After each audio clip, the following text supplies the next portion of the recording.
Vous êtes dans la lutte? Oui. Êtes-vous lutteur? Non. Entraîneur, arbitre?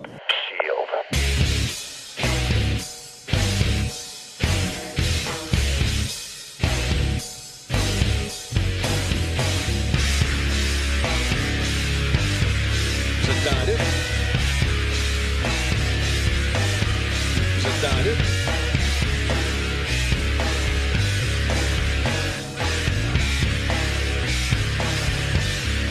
Vous êtes dans la lutte?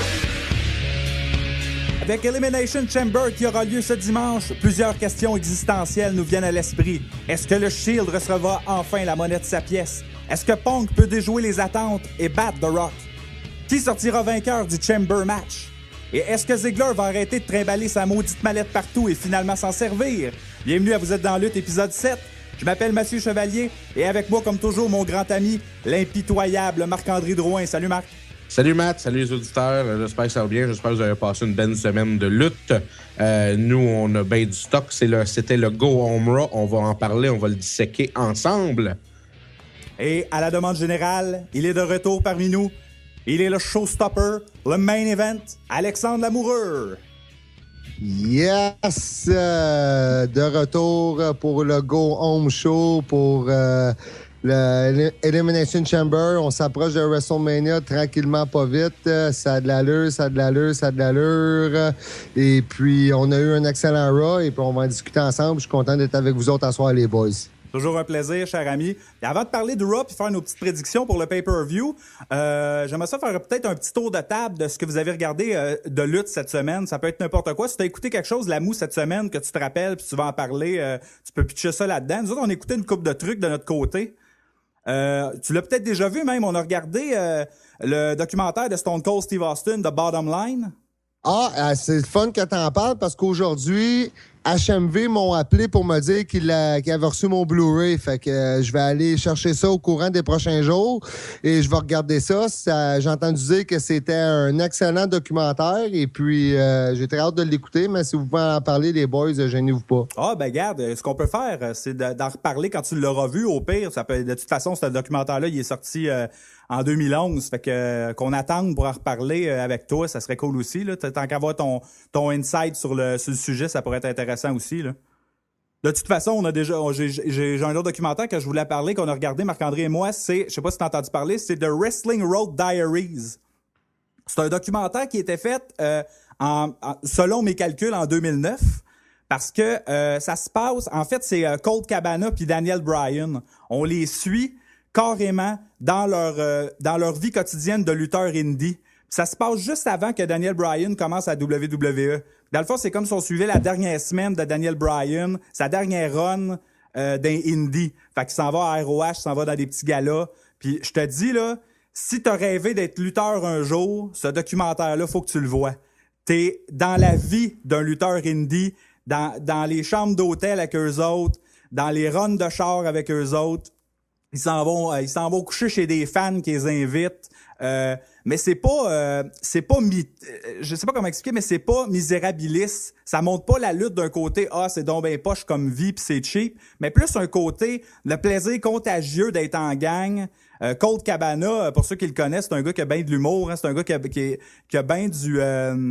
qui a l'air d'avoir bien du fun, puis il adore la scène indie, puis il est tout le temps en train de la promoter.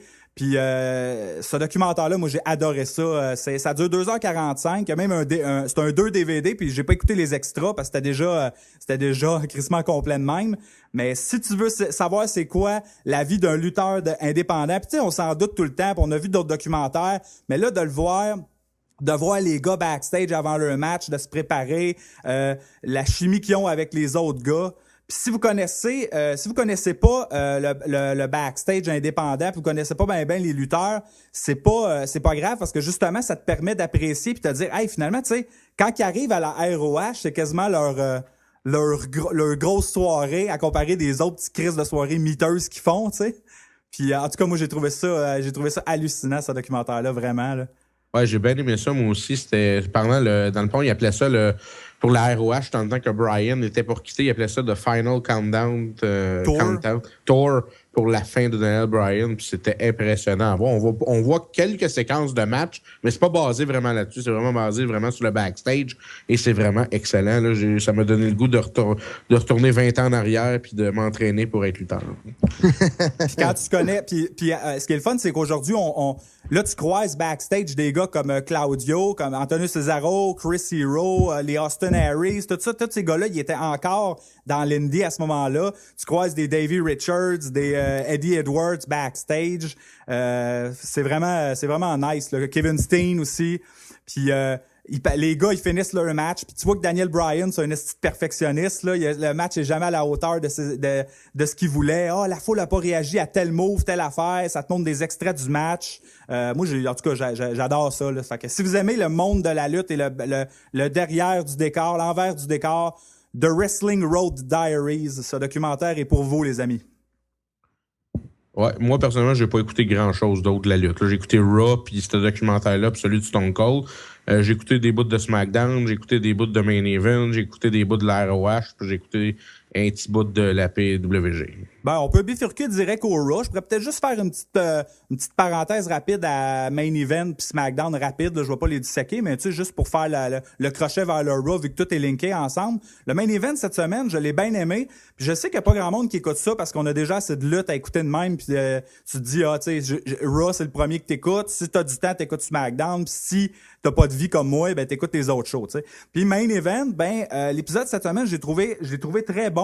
C'est un épisode que je conseillerais si vous avez jamais écouté l'émission. Le concept de l'émission est quand même le fun. Je trouve qu'ils réussissent à builder en peu de temps une petite storyline à l'intérieur d'une émission puis à donner un but à un match. Ce qui est pas toujours le cas quand tu écoutes un Raw ou un SmackDown. Des fois, ils garochent des matchs qui n'ont pas rapport.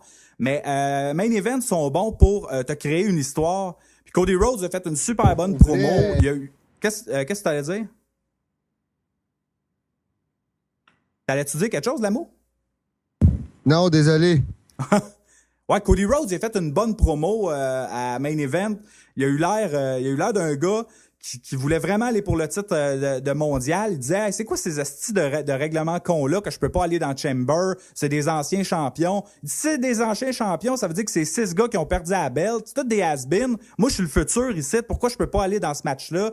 Je trouvais que c'était une bonne promo. Je me disais, hey, c'est plate que Cody Rhodes, quand on le voit à Raw, il a l'air d'un jobber, puis quand on le voit ailleurs, il avait l'air plus impressionnant Cody Rhodes, il avait l'air plus le fun à Main Event. Je trouvais ça plate c'est le genre de segment qu'on voit pas nulle part, puis que Cody Rhodes, c'est comme s'il il était tout un... Depuis qu'ils se sont séparés, lui puis Damien Sandow, les deux, ils jobent comme des fous, là. Puis sinon, Kane a fait perdre Daniel Bryan, une espèce de retour de balancier, puis c'est à peu près ça. Puis SmackDown, il n'y avait pas grand-chose à parler. Ils ont tout montré à Raw. Big Show qui se fait scraper son boss par Del Rio, là, qui se fait mettre de la peinture dessus.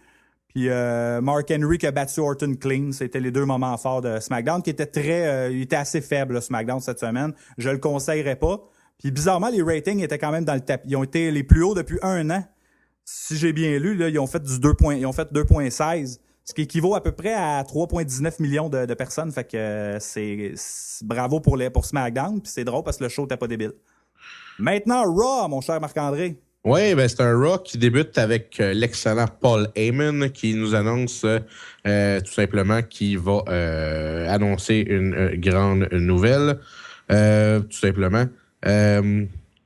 Puis... qu'est-ce qui s'est passé d'autre? Dans le fond, il disait tout simplement que sa rivalité avec McMahon nuit à Punk. Il se blâme pour tout ce qui est arrivé. Puis il dit non, CM Punk n'a pas besoin de ça et tout ça. Encore là, c'est une promo excellente. On voit encore la magie de Paul Heyman qui est là.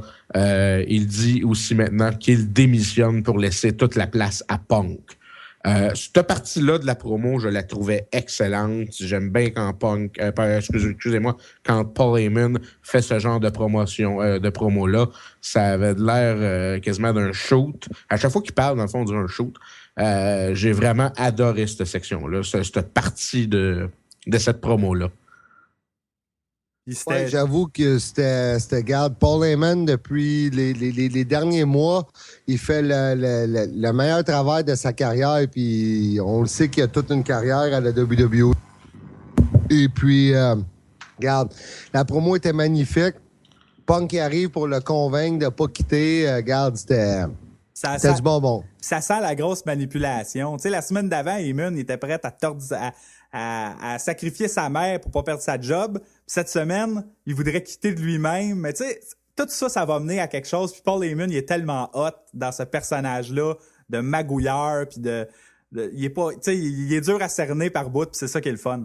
Moi, je pense qu'éventuellement, on parle de sur plusieurs mois, là, je fais juste spéculer, mais éventuellement, cette alliance-là entre Heyman, Punk puis Brock, ça va finir entre un match entre Punk puis Brock, puis on risque d'avoir de la bonne télévision. Là. Qui va être face là-dedans? Ben là, les rumeurs disent que ça va être Brock, mais moi, je crois pas à ça. Tu peux pas, Brock, tu peux pas... C'est un monster heel, là. Tu peux pas tourner un gars face de même. C'est impossible. Puis Punk, il peut switcher en claquant des doigts. Fait que moi, puis le site qui a sorti la rumeur, plus souvent qu'autrement, il manque de crédibilité un petit peu. Fait que moi, j'irais plus avec Punk, là. Je sais pas si vous êtes d'accord, mais je pense que ça serait plus logique, là. Ouais, d'autant plus que ça serait facile parce que Heyman, il pourrait se rendre compte qu'Heyman l'a trahi, puis tout de suite, on se rangerait du bord de Punk, puis Punk passerait pour un bon gars, là. Exact. Voyons. C'était facile à tourner Punk en face, là, je veux dire. Ben, c'est parce que c'est pas... Tu sais, les gars, là, dans le monde de la lutte, là, les meilleurs heels font les meilleurs faces. Ouais, mais dans des exceptions près comme Brock, tu peux pas tourner une bite de même face. C'est impossible. Non, ça serait compliqué, puis ça serait dur, puis le monde embarquerait peut-être pas non plus. Là. Mais c'est pas le fun. C'est pas ça qu'on veut. Non, Brock, on veut qu'il tue le monde. Parlant de tueurs de personnes, on a eu un genre de petit match entre Mark Henry et Great Khali. Là, le Great Khali, là, sacrament, là, c'est ma montée de lait de la journée. Là, y a-t-il quelqu'un qui va lui dire que c'est pas un lutteur? Il a de l'air... Il sait pas ce qu'il fait dans le ring. À un moment donné, il a façon de parler, bumpé. Là. Il a juste tombé. Il a tombé ses fesses. Il a tombé ses fesses. Hey, c'était tout croche. Hey, je peux pas croire qu'il nous montre ça à la TV. Je veux dire, calvaire. Je peux pas croire. Mark Henry était là juste pour le démolir. Puis encore Mark Henry. Après ça, il fait son Stronger Slam sur Hornswoggle. La foule qui criait One More Time. Je veux dire, c'était juste pour montrer que Mark Henry est encore un monstre qu'il est, mais il aurait pu faire ça comme quelqu'un d'autre que Great Khali. Great Khali, montrez-moi plus ça à la TV, esti. Si Great Khali, t'es pour le faire juste se faire détruire de même, moi, me dérange pas, mais je veux pas de match. Non, c'est ça. Là, ils ont essayé de faire un match. Ah, whatever. Non, mais moi, le match m'a pas dérangé en tant que tel, mais Mark Henry a fait ma soirée en faisant le World Strongest Slam à Hornswoggle. J'étais tellement content, là, regarde. Il revient dans le ring pour ça. Ben non, vraiment, il revient dans le ring pour ça, tu sais. Tu sais, quand il est sorti du ring, quand je l'ai vu, genre, j'ai fait « Ah, ouais, vas-y, retourne-y. » Ouais, c'était... Puis là, y a-tu quelqu'un qui va m'expliquer le trio Hornswoggle, Natalia puis Great Khali, là? Y a-t-il une explication logique à ça? Pauvre Natalia. Merci. OK. Pauvre Natalia. C'est ce que je voulais entendre. Brett, il doit capoter. Il peut bien parler contre Triple H. Ah non, c'est ça. Ah, ça, par exemple, on fait une petite parenthèse, mais ça, ça ressemble beaucoup à du... comment je peux expliquer? À de la haine, là. Tu sais, comme il a tourné la page sur Vince, sur Shawn, mais on dirait qu'il le prend pas, genre Triple H. Puis, tu sais, qu'est-ce qu'il a dit, là? Je m'excuse, mais... Non, c'est garde, là. Tu sais, moi, ça fait longtemps que j'écoute la lutte, puis je respecte Brett. Ça a été un de mes préférés quand j'étais petit cul, puis je l'adore, sauf que là-dessus, il a vraiment manqué le bateau, là. Ça, garde, je m'excuse, mais Triple H, il m'a fait triper pendant longtemps. Puis même, tu sais, sa carrière n'est pas finie, puis je suis persuadé qu'ils vont encore nous faire triper. Fait que je trouve que ça a manqué beaucoup de jugement comme commentaire, mettons. Surtout que ça a été fait 2-3 jours après le Rumble, puis il y avait une apparition. Il venait de faire une apparition au Rumble. Sais-tu passais de quoi? Ça sortait de nulle part. Ouais, c'est ça, c'est vrai. Qu'est-ce que tu dis? C'est-tu passé quelque chose, tu sais? Ben, ça sortait de nulle part. Il n'y a personne qui est allé poser une question. Comment tu trouves Triple H? C'est lui qui a sorti ça de lui-même, là, comme si il dormait sur la Switch. Là. En tout Non, cas, je trouve que, tu sais, c'est comme, come on, là, come on. Il est Qui pas a dans jamais le eu de top bon 1000, match. come là. on, là. Hey, dans le top 1000, hey. Il est dans le top, il est dans le, tu sais, il est peut-être pas dans le top 10, mais il est dans le top 15 solide, là, tu sais. c'était bizarre. En tout cas, après ça, on a eu Chris Booker T qui parle avec Papa Shango du booking. Là. On l'appelle... comment il s'appelle? Teddy Long. Teddy Long. Teddy Long. Le papa Shango du booking. Le jaillit, ce bâton-là, c'est pour ça. Puis là, il y a Chris Jericho qui arrive et il dit, moi, j'aimerais ça être dans le Chamber. J'ai participé à plein de Chambers, j'ai jamais gagné. Fait que Booker T il propose un match, puis on va avoir un excellent match qu'on va parler tantôt. Tout de suite après, il y a Heyman qui retrouve Vicky Guerrero en coulisses. Puis là, ils parlent ensemble avec McMahon. Puis Heyman essaie de convaincre... Heyman essaie de convaincre McMahon d'ajouter une stipulation au match. Si le Rock est disqualifié ou compté à l'extérieur du ring, Punk remporte le titre. Et sorti de nulle part, McMahon accepte cette stipulation-là. Ouais, ça, là, ça trame quelque chose parce que pour moi, ça fait pas de sens que McMahon accepte ça. Non, vraiment pas. Paul Heyman, là, Vince McMahon haït Paul Heyman. Paul Heyman, il s'en allait le col ici dehors, c'est un crosseur. Fait qui accepte cette stipulation-là, c'est ça, c'est sûr que ça va mener à quelque chose, puis ça va se revirer dans le fond contre Punk, là. Oui, ça cache quelque chose. Je sais pas qu'est-ce que ça cache, mais ça cache vraiment quelque chose. Puis, tu sais, je sais pas, j'ai trouvé ça bien bizarre comme tu sais, je veux dire, je trouve ça le fun. Moi, quand ils rajoutent du petit piquant comme ça, c'est sûr que ça va servir à quelque chose, cette stipulation-là. Mais c'est sûr que ça trame quelque chose, puis à la limite, ça va mener Punk à sa perche, je suis à peu près persuadé. Parce que Vince McMahon qui dit oui à ça pour tout bonnement, là, c'est un peu weird. Qu'est-ce que t'en penses, l'amour, toi, de la stipulation rajoutée à Punk Rock? Ah, je trouve que ça... Je sais pas comment l'interpréter, mais je trouve que je comprends pas. Je trouve ça, tu sais, la manière que je vois ça, c'est comme... Oui, on est dans un air de PG, mais ça ressemble à ce que Punk... Heyman il a demandé une faveur à Vince. Fait que Vince, il va vouloir de quoi en retour? Fait qu'on va-tu assister au retour du Kiss My Ass Club, là? Oh. Ben, ça va être Kiss My Hand ou... Moi, sais-tu, tu sais, je fais juste spéculer, là. J'ai rien lu puis vu nulle part, là. C'est mon interprétation à moi. La façon dont je vois ça, ça ressemble à être ça. Puis là, quand ça va être... Mais je verrais pas pourquoi il ferait ça dans un air de PG, mais admettons qu'il ferait ça. La manière que je vois ça, c'est quand il arrive pour faire ça, Brock, il sort. Puis là, à ce moment-là, Triple H, il arrive. Puis là, on a notre match à Mania. Possible. Mais peut-être pas un Kiss My Ass parce qu'on est dans un air PG, mais ça va être de quoi qui va ressembler que Heyman va falloir qu'il fasse de quoi pour Vince. Le Brock, il va sortir, puis après ça, Triple H, il va arriver, puis Raw va closer d'un brawl entre les deux, puis on va avoir notre Mania match. Puis là, il y a des rumeurs qui courent que ça serait peut-être un LNSL, mais ça, j'y crois plus ou moins. Tant qu'ils le confirmeront pas, regarde... Ouais, il oserait-tu faire un autre LNSL avec Triple H 2 ans en ligne? C'est ça que je me pose comme question, tu sais, mais comme stipulation, je trouve que ça a comme... je sais pas, je la comprends pas.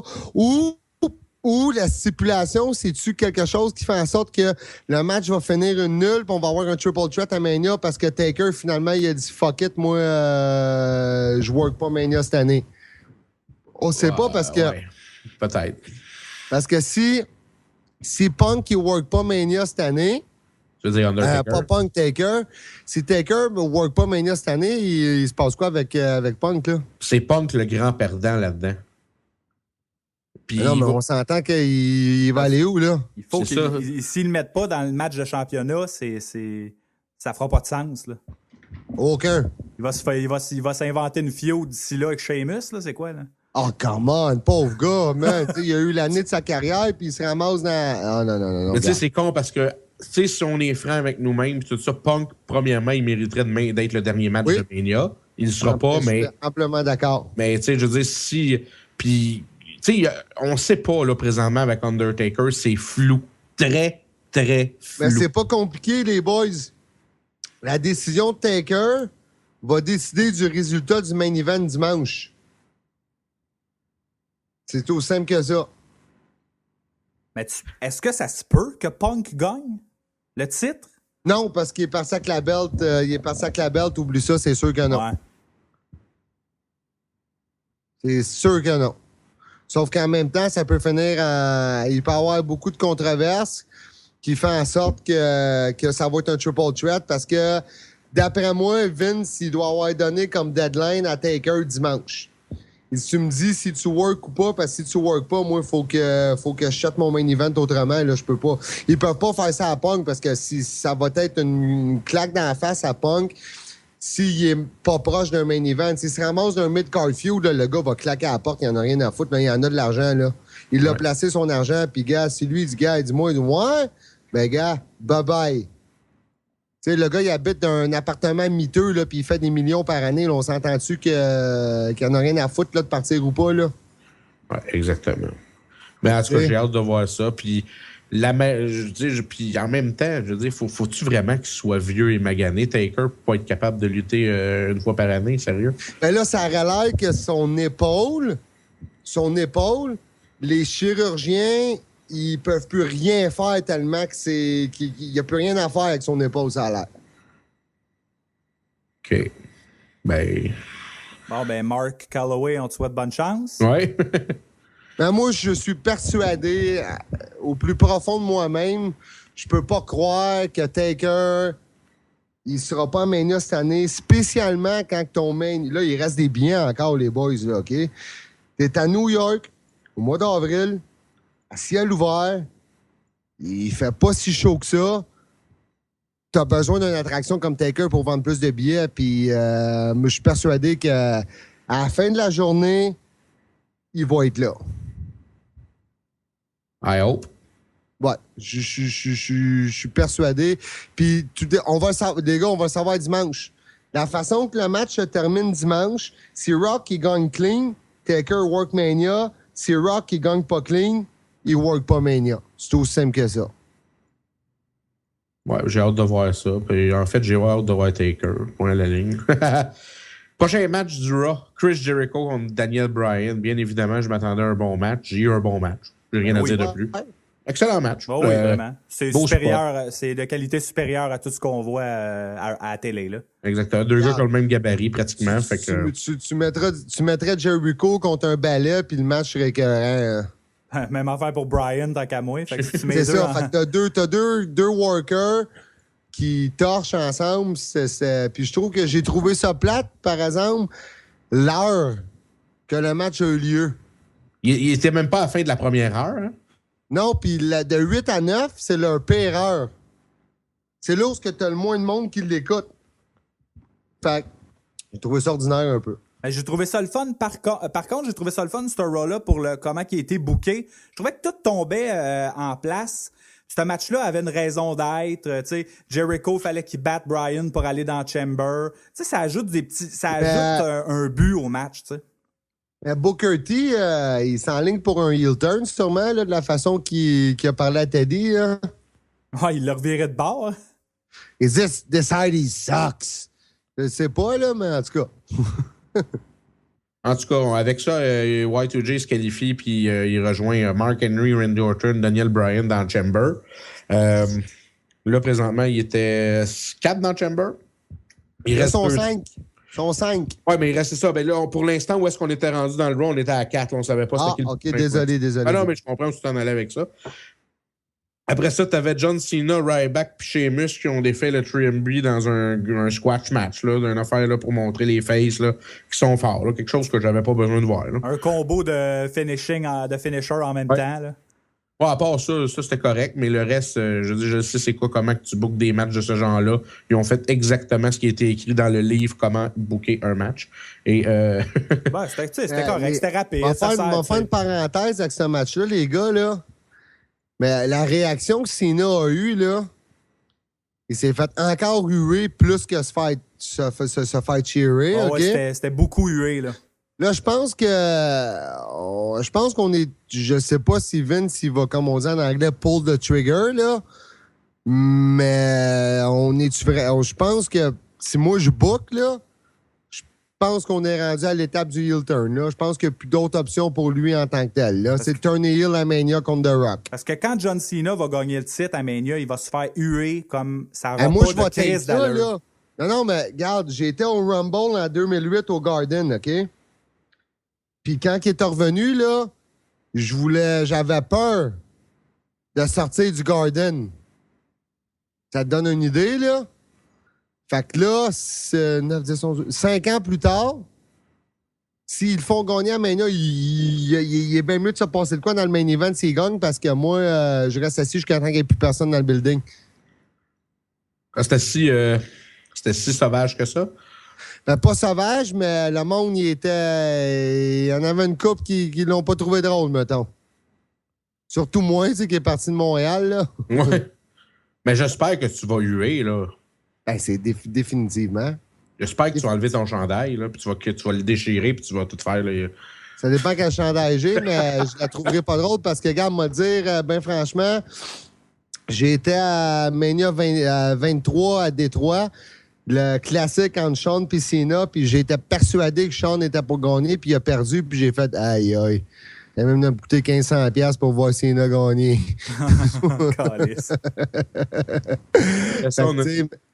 Je l'ai vu 2 fois, là. Je l'ai vu gagner à Mania 23, puis je l'ai vu gagner le Rumble en 2008. Il est du bad lucky, le gars. Tu vas l'avoir cette année. Ouais, jamais ouais, on va. Ouais, d'après moi, oui. Mais s'il turn heel, ça va être moins pire. Mais tu sais, c'est juste la. Tu sais, c'est juste ce que moi je veux. Puis si j'y vais, si je pense en tant que businessman, malheureusement, ils ne turneront pas heel. Après ça, on a une vidéo en coulisses où est-ce que Alex Riley puis Yoshitatsu, il se moque de Big Show.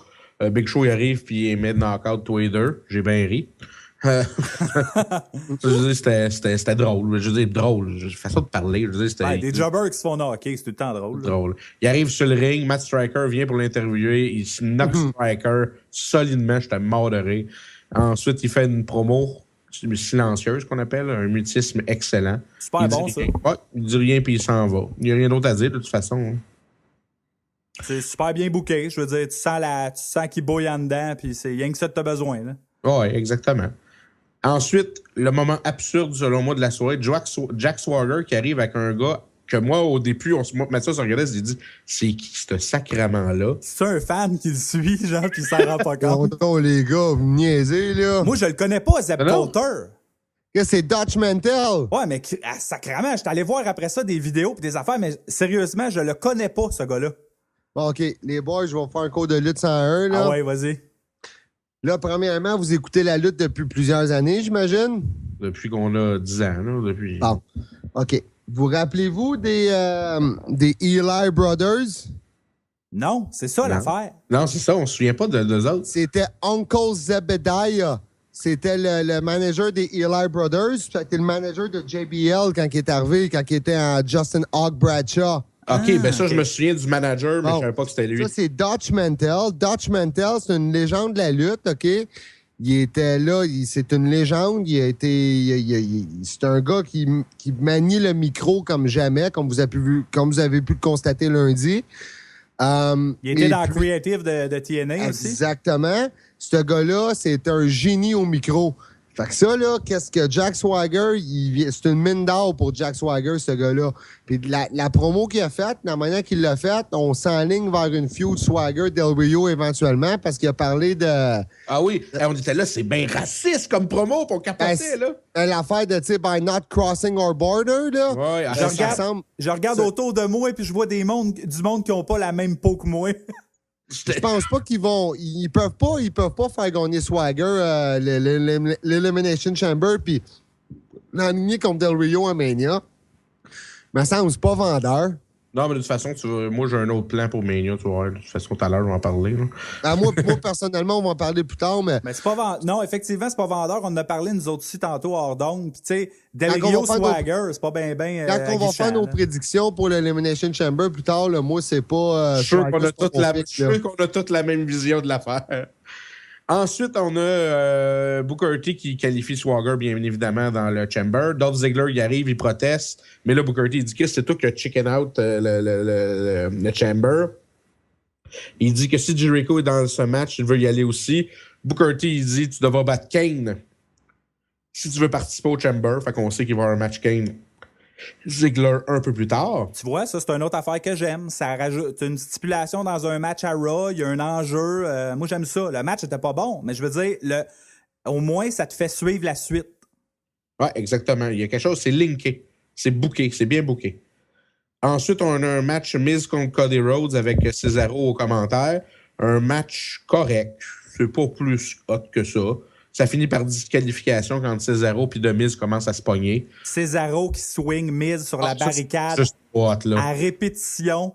Il pogne par les jambes, il l'assomme, ça... Asti que c'était écœurant, ça. Ouais, ça, c'était vraiment super. Puis ça, je savais que cette prise-là, cette façon de souligner quelqu'un-là, il fait ça depuis le temps de la ROH, là. Mais de le faire de même dans la gate, là, asti, j'aurais aimé ça, ça soit les anciennes barricades en métal, asti que Miz, il y aurait plus de face. Ah non, c'était écœurant, ça. Moi, j'ai trippé parce que moi, comme vous autres, je suis pas vraiment la ROH, là. Puis je l'avais jamais vu faire ça. Puis j'ai marqué solide dans mon divan, mettons, là. C'était vraiment un bon beating de heel, là. Ouais, exact. Là, le match a été rajouté, Miz contre Cesaro au Chamber. Tantôt, ouais, exactement. Ensuite, on a un match Brothers Clip Tensai contre Primo et Pico. J'ai rien à dire. Ça a eu lieu, ça? Ouais. Je me rappelle pas. La seule affaire que j'ai à dire là-dessus, c'est que... Tant mieux pour Tensai. Exactement. Merci, tu m'enlèves les mots de la bouche. On passe à un autre sujet, là. Ça ressemble à ça, j'ai rien d'autre à dire. C'est se perdre de la salive pour rien. Matt Bloom. Lui, des fois, il doit se dire, hostie. Qu'est-ce que j'ai fait là, moi, signer ce contrat-là? J'étais bon au Japon. Ouais. Il doit dire, est-ce que c'est drôle qu'une lingerie fine a sauvé ma gimmick? Ouais. Ah, il dit, comme on dit en anglais, at least you're on TV. C'est ça. Ensuite, The Shield, il arrive avec une bonne promo, j'ai bien aimé ça. Il explique que Cena n'aurait jamais dû s'attaquer à eux autres, ils vont se battre contre eux, le système de justice, ils vont réparer 10 ans d'injustice avec Cena. Une bonne promo. Cena qui a engendré des gimmicks mauvaises comme Sheamus, comme Ryback. Oui, exactement. C'était vraiment excellent. J'aime bien Dean Ambrose, là. Oh my God! J'adore ce gars-là. À chaque fois que je le vois, il me fait trop penser à Heath Ledger en Joker. Là, puis... Ben oui, regarde, il est phénoménal, ce gars-là. Il est incroyable. La seule affaire qui me déçoit beaucoup, genre de ça, c'est que j'ai adoré la promo. Sauf que au début de la journée, PW Insider rapportait que finalement, ça serait un chamber match un peu style comme War Games dans le temps. Ouais, puis finalement, ils n'ont pas été avec ça. Ben, sûrement parce que, tu sais, on s'entend que Cena, faut qu'il soit protégé, puis il faut qu'il gagne, ça va Mania. Ça a tout rapport avec la politique, ça, man. T'sais. Ouais, puis c'est plate parce que là, ça va être un match de lutte bien normal, puis je veux pas que ça soit boring, puis que ça rend... Tu sais, je veux dire, cette feud-là les gars, on s'entend que les faces vont gagner, là. Oui, ça me dérange pas, mais tu sais, comme quand on a eu le TLC... ça s'y prêtait. Il me semble que le Shield, c'est tellement chaotique que de les voir dans un environnement de match de lutte normal, ça va être bizarre, tu sais. Ça va peut-être fonctionner. Je suis d'accord. Ça va peut-être fonctionner, mais tu sais, je sais que les faces vont gagner, mais c'est pas assez chaotique, tu sais. Je les imagine mal sur le bord du ring à attendre le tag puis tout, tu sais. Non, je suis d'accord, mais j'aurais, tu sais, comme quand j'ai vu ça dans la journée, je fais ça va être cool. Puis là, quand j'ai vu Raw, j'ai fait non. Ouais, je suis d'accord. Ouais, moi, puis là, les lumières s'éteignent, puis là, ils se rallument, puis évidemment, il y a un brawl entre tout le monde, puis un brawl de go home pour booker le match en 3 contre 3. Ensuite, tu as Del Rio qui arrive et qui fait il squash Damien Sandow. Pourquoi il squash Damien Sandow? Aucune calice d'idée. Il aurait pu prendre quelqu'un dans le roster, tel, je sais pas, moi... Yoshitatsu, puis le squasher, mais non, Damien Sandow... C'est parce que on dirait que Cody Rhodes et Damien Sandow ont été séparés pour être des jobbers. Je trouve ça plate, dans le fond. Je trouve ça juste plate. Ça, c'est le seul. Je trouve Damien Sandow, c'est quasiment celui qui a le moins bien paru dans le Raw. Je trouve ça un peu plate, moi, avec qui a été séparé, ces deux-là, parce que je trouvais qu'il y avait un bon tag team, puis je la comprends pas. Ben, c'est qu'on dirait que j'ai jamais compris ça. On dirait que la WWE, un coup que, mettons, les Road Scholars n'existent plus, ils peuvent plus se tenir ensemble. Mais là, ils sont de retour pour une soirée seulement dimanche dans le pre-show. Ben, ça te montre comment c'est tout croche puis qu'ils ont comme tiré sa plug trop vite. Regarde. De toute façon, en ce moment, il n'y a pas de division tag team présentement. Il y avait de l'espoir, mais c'est mort. Ouais, c'est mort dans l'œuf. Il n'y en a plus. Là, les prochains champions, ça va être Brothers Clip et Tensai. débat. Bon, danser avec les ceintures, ça va être le fun. Wade Barrett, il se fait attaquer par Bo Dallas en coulisses. Ça, j'aime ça. Bo Dallas, je l'adore. J'aime ça. Ah, pas moi, man. On le voit pas. Ah, il me fatigue. On le voit pas. Ah, il a trop l'air d'un babyface. C'est un babyface, ouais. Ah, man. Il essaie de faire la même affaire qu'ils ont faite avec le 1-2-3 Kid en 93, puis moi, j'accroche pas vraiment. Je trouve ça plate pour Barrett. Là. Ben oui, moi, pour ça, oui, parce que Barrett, Barrett, il serait pour le championnat mondial, là, je veux dire, il serait pas là, il serait pas dans les limbes. Ouais, mais moi, j'ai rien contre, mais tu sais, tu me donnes un bon match entre les deux, puis tu fais gagner Barrett à la fin, mais Bo Dallas paraît bien, puis tout le monde est gagnant, moi, je trouve. Mais il faut pas que Bo Dallas gagne le titre, là. C'est juste que le gars, il faut qu'il fasse une première impression avec un bon match de lutte contre Barrett. Mais pourquoi c'est Bo Dallas qui est là? Il y en avait d'autres à NXT qui ont bien plus de talent que ça. Ça, c'est sûr et certain, là. Il doit avoir fait de quoi avec Pat Patterson, man. Tu sais, moi, je commande pas les choix qu'ils font, je commande ce que je vois, puis, tu sais, en tout cas, on verra bien, mais tu sais, je suis pas totalement désintéressé, là, on verra bien. Ensuite, Wade Barrett, il bat Kofi Kingston dans un match bien normal, un match pour montrer que Barrett il est capable de gagner des non-title matchs, là. À défaut des pertes, comme à défaut des pertes, c'est un autre match filler. Ensuite, on a Kane contre Ziggler.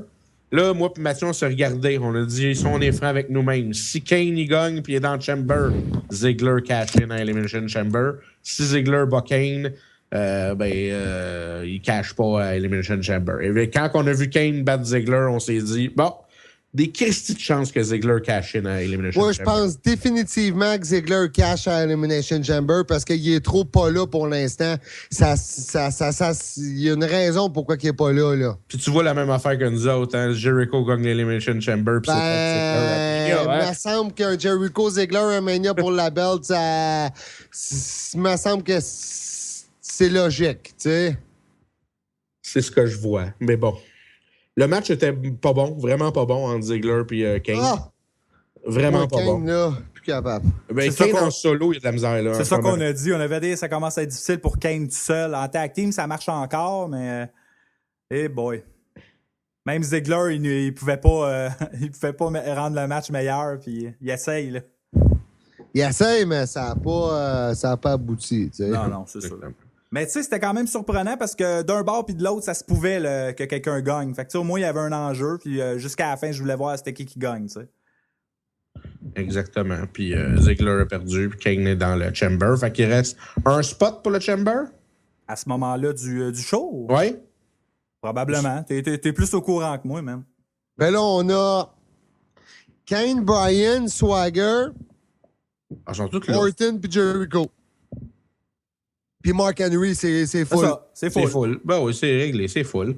Ensuite, The Rock arrive et il nous sort une promo exactement, pratiquement la même chose que Cena nous avait sorti au Go Home de Rumble. Une affaire qui sort de nowhere, qui moi, je trouvais plate à mort. J'ai fait, qu'est-ce que c'est ça, cette histoire-là? Une anecdote. Ça book même pas le match. Ça met même aucun hype sur le match.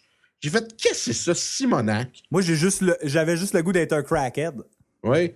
Puis là, quand j'ai entendu la tune de CM Punk, j'ai fait, enfin, il se passe de quoi, là? Je veux dire, c'est CM Punk qui arrive, puis une petite promo entre les... Ils se regardent, puis là, ils jasent, puis... Il dit, viens donc te battre tout de suite, puis là, Punk et Paul Heyman, ils se regardent, Paul Heyman, il dit... I got your back. Tu sais, genre, je vais te protéger. Tu sais, c'est comme Paul Heyman. Le pire, c'est qu'il l'a fait. Ah, il l'a fait. Il a fait trébucher le rocher. Le seul moment cool que j'ai trouvé de cette dernière promo-là, c'est quand Punk s'en va avec la ceinture. Le reste, c'était de la merde.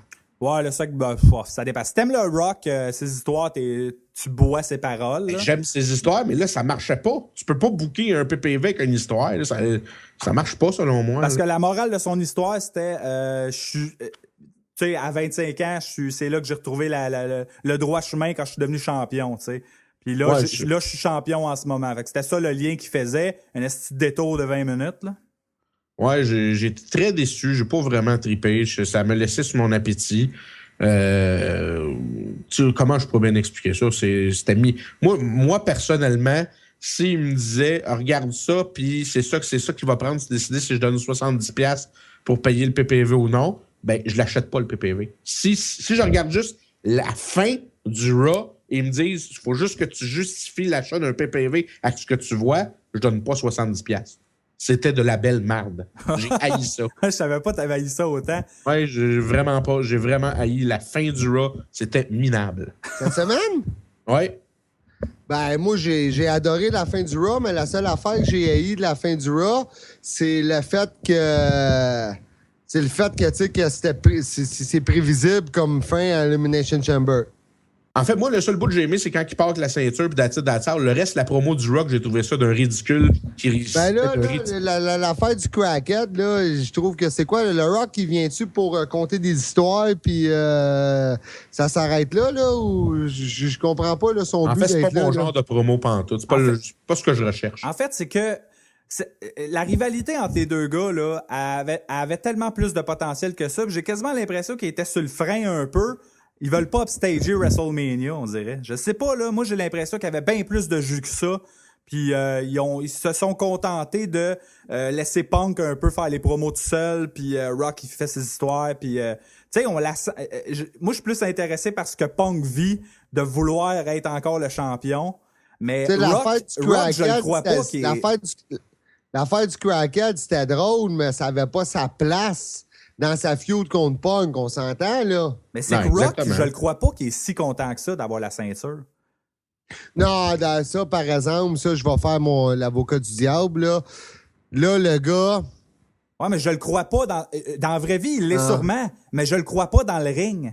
Il l'est pour de vrai, gros, man. Ben, dans la vraie vie, il l'est, mais montre-moi-les dans le ring, asti. Tu sais, le gars, il vient d'une famille de lutteurs, là. Il est je connais le Rock, y a-tu vraiment, tu sais, comme le monde qui... Il y en a beaucoup qui critiquent « Oh, il est juste là pour faire la promotion de ses films, puis nanana. » Avant d'être revenu, sa carrière au cinéma, elle allait très bien en passant. Ah non, il fait bien plus en faisant ses films qu'en luttant, là. Ça, c'est évident. Moi, je pense qu'il est revenu par passion. Et oui, Vince, il doit le payer très bien, mais moi, je suis persuadé, puis vous me l'enlèverez pas de la tête, que le gars, il est pas revenu pour l'argent, il est revenu pour la passion, puis il est fier d'être revenu. Puis je vous le garantis qu'après Mania, là, il disparaît pas. Là, ce gars-là, il a 40 ans, il va avoir 41 ans cette année, OK? On dirait qu'il en a 30. On va se dire vraies affaires, là. Il a pas l'air d'un gars de 40 ans. Fait que je suis sûr et certain qu'il est capable de te donner 2-3 autres années comme faut. Sauf qu'il va falloir ces histoires, comme lundi, là, tu sais, ça plaît à certaines personnes, mais moi, j'étais comme, j'ai aimé ça, l'histoire. Je trouvais ça drôle, j'ai ri. Sauf qu'à la fin de Raw, je me suis dit, c'était quoi le rapport avec dimanche, là? Ben, des histoires comme ça, quand t'as le Rock à temps plein, tu t'en attends. Là, on dirait que j'attendais comme le go home, le segment final. Tu l'as eu quand Punk est arrivé? Ouais, exactement. Mais tout le segment avant, c'était comme bon. Ouais, moi, c'est ça que j'ai pas aimé. Mais les gars, avoue qu'il était divertissant pareil dans son histoire. Ah, ben, j'enlève pas ça. Mais moi, c'est pas ce que je recherche d'une promo. C'était très drôle. Ouais, mais c'est pas ce que je recherche d'une promo d'un go home. C'est pas ce que je recherche. Parfaitement d'accord avec vous autres. Ça, là-dessus, je vous le donne entièrement, mais j'ai trouvé ça drôle. Sauf qu'en même temps, j'ai dit, j'ai regardé ma date, j'ai dit, OK, c'est-tu le go home, là? C'est exactement ce que je me suis dit. Parce que je veux pas que tu le prennes mal, dans le sens que The Rock, là, j'ai toujours aimé ce gars-là, puis c'est le gars le plus divertissant quand il parle. Je veux dire, il pourrait compter n'importe quoi, c'est sûr que tu l'écoutes. Il est trop charismatique, il est hallucinant, ce gars-là. Mais il manquait un petit quelque chose. Mais tu sais, on a tous nos partis pris, puis on a tous nos préférés aussi. Hein, fait qu'il y a des affaires qui rentrent en ligne de compte. Tu fais comme il me semble que c'était pas parfait. Mais quand Punk est arrivé, là, le match était de retour entre les deux. Oui, le segment, il est prévisible parce qu'en fait, c'est que le heel, il a le dessus, fait que le face va gagner. Là, c'est tout le temps ça. Mais tu pourrais être surpris. Non, c'est pas vrai. En général, par contre, il y a eu un meilleur go-home Raw que le go-home pour le Rumble. En général. Oh, je suis d'accord. La promo de Cena, man, j'ai failli me pendre. Ma blonde est arrivée juste à temps, là. Non, mais moi, je l'ai aimé, ce Raw-là. Sérieusement, il n'y a aucun bout que je... Tu sais, normalement, là, je suis vite sur la gâchette, j'ai le goût d'avancer. Puis là, il réussit à me hooker pour même les petits segments et les petites affaires. Moi, j'ai vraiment apprécié ce Raw-là. Ouais. On pourrait y aller avec cette ça. semaine, c'est le fun. Puis c'est 3 heures, là. Veux pas, c'est 3 heures, man.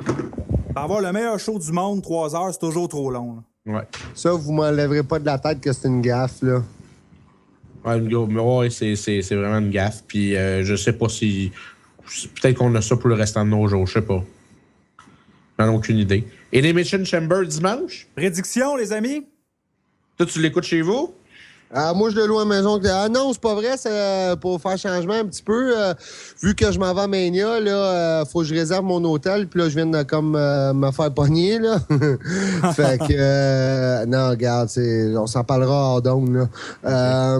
Qu'est-ce qui arrive, c'est que là... c'est parce que moi, je loue avec les boys. Ça, je récolte l'argent, mais je la flotte. Puis quand le bill est rentre, je fais « Ah! » Fait que là, on va aller au Colossus à Laval cette fois-là pour Elimination Chamber. Le pire, c'est qu'on a vu un seul PPV, nous autres, dans un cinéma, puis c'était Elimination Chamber 2010 ou 2011? 2011. Ouais. Moi, j'ai pas ça, sauf la seule affaire que je déplore un petit peu, puis je m'excuse s'il y en a qui sont des auditeurs, mais maudit qu'il y en a qui font dur, man. Ouais, nous autres, on était pognés ce soir-là. T'avais un autobus d'un hôpital d'handicapés mental qui était dans la salle avec nous autres. Fait que c'était sinon! C'était comme Chris, qu'est-ce que c'est ça? Non, les gars, j'ai été la dernière fois que j'ai été, c'était à l'Elimination Chamber l'année passée encore, OK? Puis justement, je m'en allais à Miami, puis ça me tentait pas d'avoir 65$ de bill de plus sur mon compte de câble, là. Fait que j'arrive là, puis hey man, il y a des gars là, de 40 ans et plus, tout seuls, puis je vous le jure, là, qui pensent que c'est encore vrai, là. Là, t'es comme... Qu'est-ce que je fais ici? Ouais, c'est ça. C'est qu'eux autres, ils te font douter de ton amour de la lutte parce que tu fais Chris, man. Mais je vais vous dire, les gars, ben franchement, là, moi, j'ai voyagé beaucoup à aller voir la lutte, OK? J'ai été à New York, Détroit, Toronto, Houston, puis Miami voir la lutte, OK?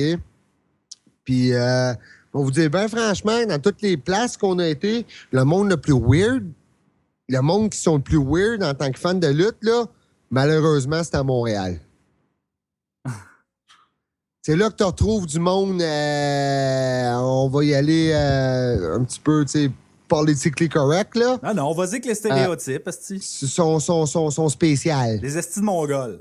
Exact. Du monde qui ont pas de vie, qui ont entre 30 puis 40 ans, puis qui habitent fort probablement encore chez leurs parents, qui ont jamais eu de sexe de leur vie, puis qui sont là tout seuls au Colossus, puis qui pensent encore que c'est vrai. Tu sais, comme la fameuse vidéo, on l'a tout vu, là, les gars, là. « It's still real to me, damn it! Ouais. » Mais c'est ça à Montréal. Malheureusement, c'est le 3/4 des fans sont de même, puis l'autre quart, ben, c'est le monde comme nous autres. Moi, dans mon entourage, pas dans mes amis personnels, mais je vais te parler dans mon Facebook, puis des amis à l'école dans le temps du secondaire, OK? J'en ai un, là. Je vous le garantis, les gars, là, ils pensent que c'est encore vrai. Des fois, je commande ses statuts sur Facebook. J'ai dit, réveille, là. J'ai dit, décroche un peu, là. J'ai dit, tu vis où, toi? Et tu sors de où, là? J'ai dit, allume, là, un peu, là. Tu sais, mais non, ça pense encore que c'est vrai, tu sais. C'est spécial, tu sais. C'est du divertissement sportif, les amis. C'est comme un film, c'est comme un téléroman, c'est comme une télésérie. C'est super intéressant, mais la seule affaire qui est vraie là-dedans, là, c'est les bumps and bruises. Ouais. Je sais pas comment le traduire en français. Désolé pour nos auditeurs qui sont 100% francophones, mais c'est... Les bleus puis les plonges. Exactement. Fait que, tu sais, je trouve juste ça plate parce que quand, mettons, je vais au Centre Bell, voir un house show, voir un Raw, un SmackDown ou un pay-per-view, je suis comme, voyons donc, quand j'étais à New York, à Détroit, à Toronto, ou peu importe, je suis comme, hein? Le monde de même, il y en a, mais ils sont en minorité. C'est du monde bien normal comme tous nous autres en passant partout ailleurs. Ben, maudit. Vous l'aurez entendu ici. Fait que désolé si on a perdu les auditeurs. Là. Je pense que ceux qui nous écoutent, ils ont compris notre version. Je pense que oui. Ils ont compris que nous, on voit la lutte d'une façon assez absurde. Fait que s'ils nous suivent encore et ils croient que la lutte, c'est vrai, Bon, ben ce qu'on Les va faire... gars, avant d'y aller avec nos prédictions pour dimanche, j'ai juste une affaire que je veux dire. C'est que, tu sais, après le Rumble, là, sur l'Internet, ça l'a beaucoup chialé, OK? Comme quoi que... c'était prédictible la fin du Rumble, là, Rock a gagné, puis... tu sais, moi, avec, j'étais pas content, là. J'ai pas pu être là pour le post-game show du Rumble. Mais j'ai adoré le Rumble à part la fin. J'ai adoré Punk contre Rock. J'ai trouvé que The Rock a fait beaucoup pour Punk. Il l'a mis sur un piédestal. Il l'a laissé travailler contre lui. Il l'a magané. Il lui a donné comme la chance de monter encore plus. Il a gagné. Je peux comprendre la haine envers le monde, OK? Mais le monde comme moi, comme Matt, comme Marc, comme Rick, comme Pierre-Luc, comme Max, comme toutes nous autres qui fait de la radio puis qui est intense puis qui tripe sa lutte, malheureusement, là, on est 1% des fans de lutte. Puis le lendemain, les codes d'écoute nous ont prouvé qu'on était 1% parce qu'on a tout chialé là, la journée même puis le lendemain sur Internet, comme quoi que ça n'a pas d'allure, c'est prévisible puis blablabla. Mais Raw, ils ont eu les meilleurs codes d'écoute qu'ils ont eu depuis le Raw de WrestleMania cette année à Miami. Fait ils savaient ce qu'ils faisaient. Ça n'a pas plu à nous autres. Je suis d'accord, mais en même temps, ils sont là pour faire de l'argent, ils sont en business, puis malheureusement, ils ont fait ce qu'il fallait pour la business, puis c'était ça. Puis la raison pourquoi on continue de l'écouter, c'est qu'on le comprend, cette partie-là. C'est juste qu'on est, on comprend cette partie-là, on sait où ce qu'ils s'en vont avec ça. C'est juste que des fois, on se dit, que ça aurait été fait une autre twist différente. La raison pourquoi tu l'écoutes aussi, c'est que tu souhaites intérieurement que tu te dis, ils vont peut-être me surprendre. Puis ça arrive qu'ils le font, tu sais. Ben, tu sais, comme je parlais cette semaine avec notre ami Pierre-Luc du podcast Trois-Bières, puis d'FNUT Radio, et puis lui, il est comme rendu à l'étape qu'il pense arrêter de l'écouter, mais je trouve ça plate parce que je comprends son point de vue, il est tanné, mais il faut qu'il comprenne que ils sont pas là pour plaire à nous autres parce qu'on est un minime pourcentage. Je comprends que quand moi je m'en vais à WrestleMania, mais moi, la seule fois que j'achète des T-shirts, c'était à WrestleMania. Mais il y a du monde qui en achète à l'année longue des T-shirts. Tu comprends? Oui. Fait que, tu sais, c'est plate. Présentement, on est dans une ère PG, une ère avec beaucoup de commanditaires importants, puis tu peux pas te déplaire à ces commanditaires-là. Tu penses-tu vraiment que tu veux perdre le deal avec Mattel? Mattel te rapporte des millions de dollars pour les figurines.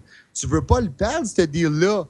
On a su ce qui s'est passé il y a 3 ans quand Daniel Bryan a étranglé peu importe la personne. Il a perdu sa job à cause qu'un PDG de Mattel a dit « Wow, là, ça se passera pas de même. » là. Fait que, tu sais, il faut qu'ils comprennent ça. Puis moi, oui, il y a certaines affaires que j'aime pas, mais en même temps, j'apprécie beaucoup de choses. Comme le Rumble, je l'ai adoré à part la fin. Ouais, c'est un super bon Rumble. Là. J'ai adoré Rock contre Punk, puis je suis sûr que je vais triper dimanche.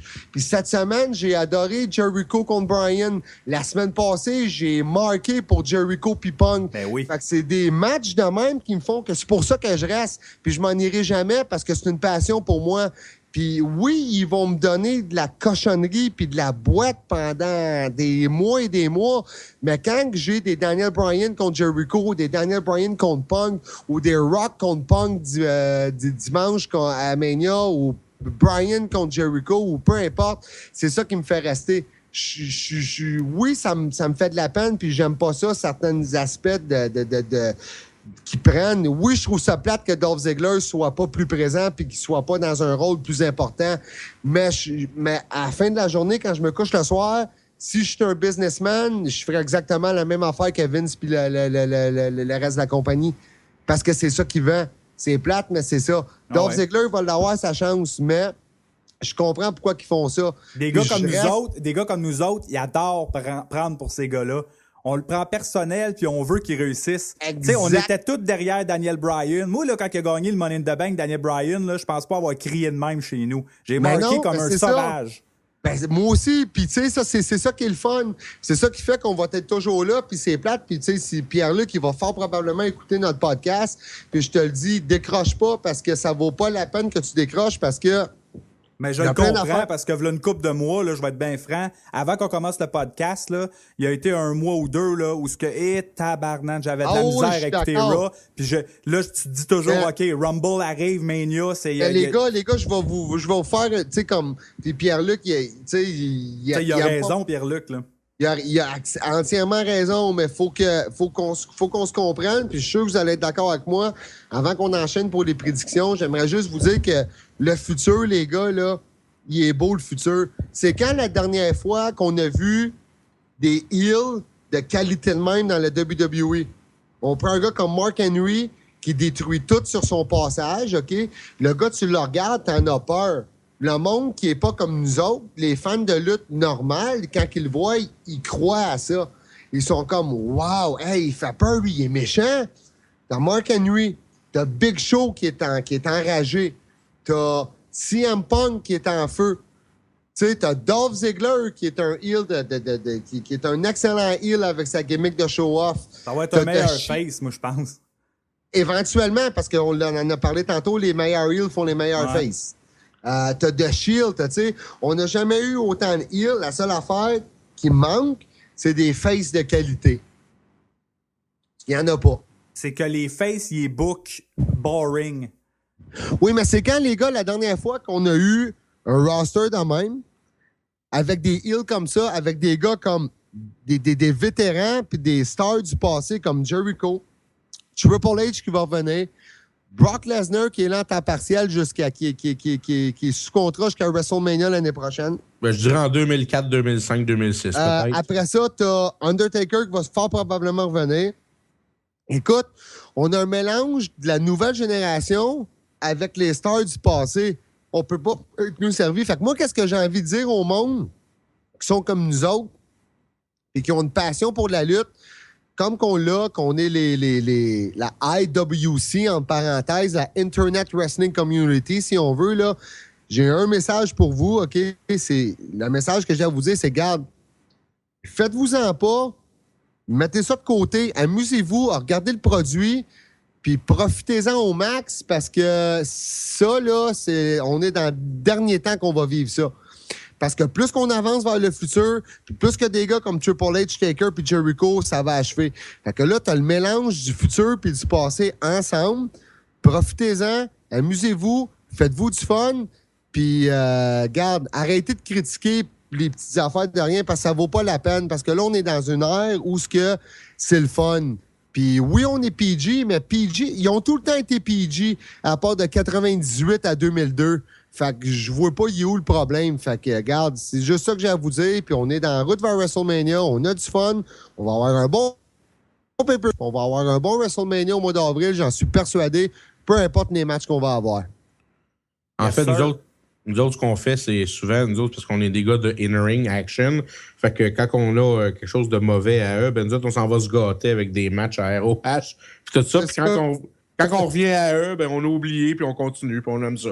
Moi, je suis comme vous autres. J'aime le in-ring, mais j'aime aussi l'aspect storyline. Ben oui, ça c'est sûr. Puis je veux dire, ce que tu as dit tantôt, c'est tout à fait vrai. C'est des matchs de Jericho Punk qui te gardent. C'est des matchs de qualité de même qui te font rester. Puis moi, je regarde ça d'un bon œil aussi pour le futur avec tout le scouting qui se fait au niveau indie, au niveau indépendant. Ils ont jamais autant eu les yeux ouverts sur des gars de la scène indépendante. Quand tu regardes des gars qui sont à NXT, quand tu regardes le Shield qui sont déjà dans le roster puis qui veulent les pusher, quand tu regardes ce qui s'en vient, Jenny Rico qui est signé, tu sais, ça veut pas dire Exactement. que ils ont jamais été chercher ce genre de gars-là avant. Hey, Punk puis Bryan, ils ont été champions du monde en même temps.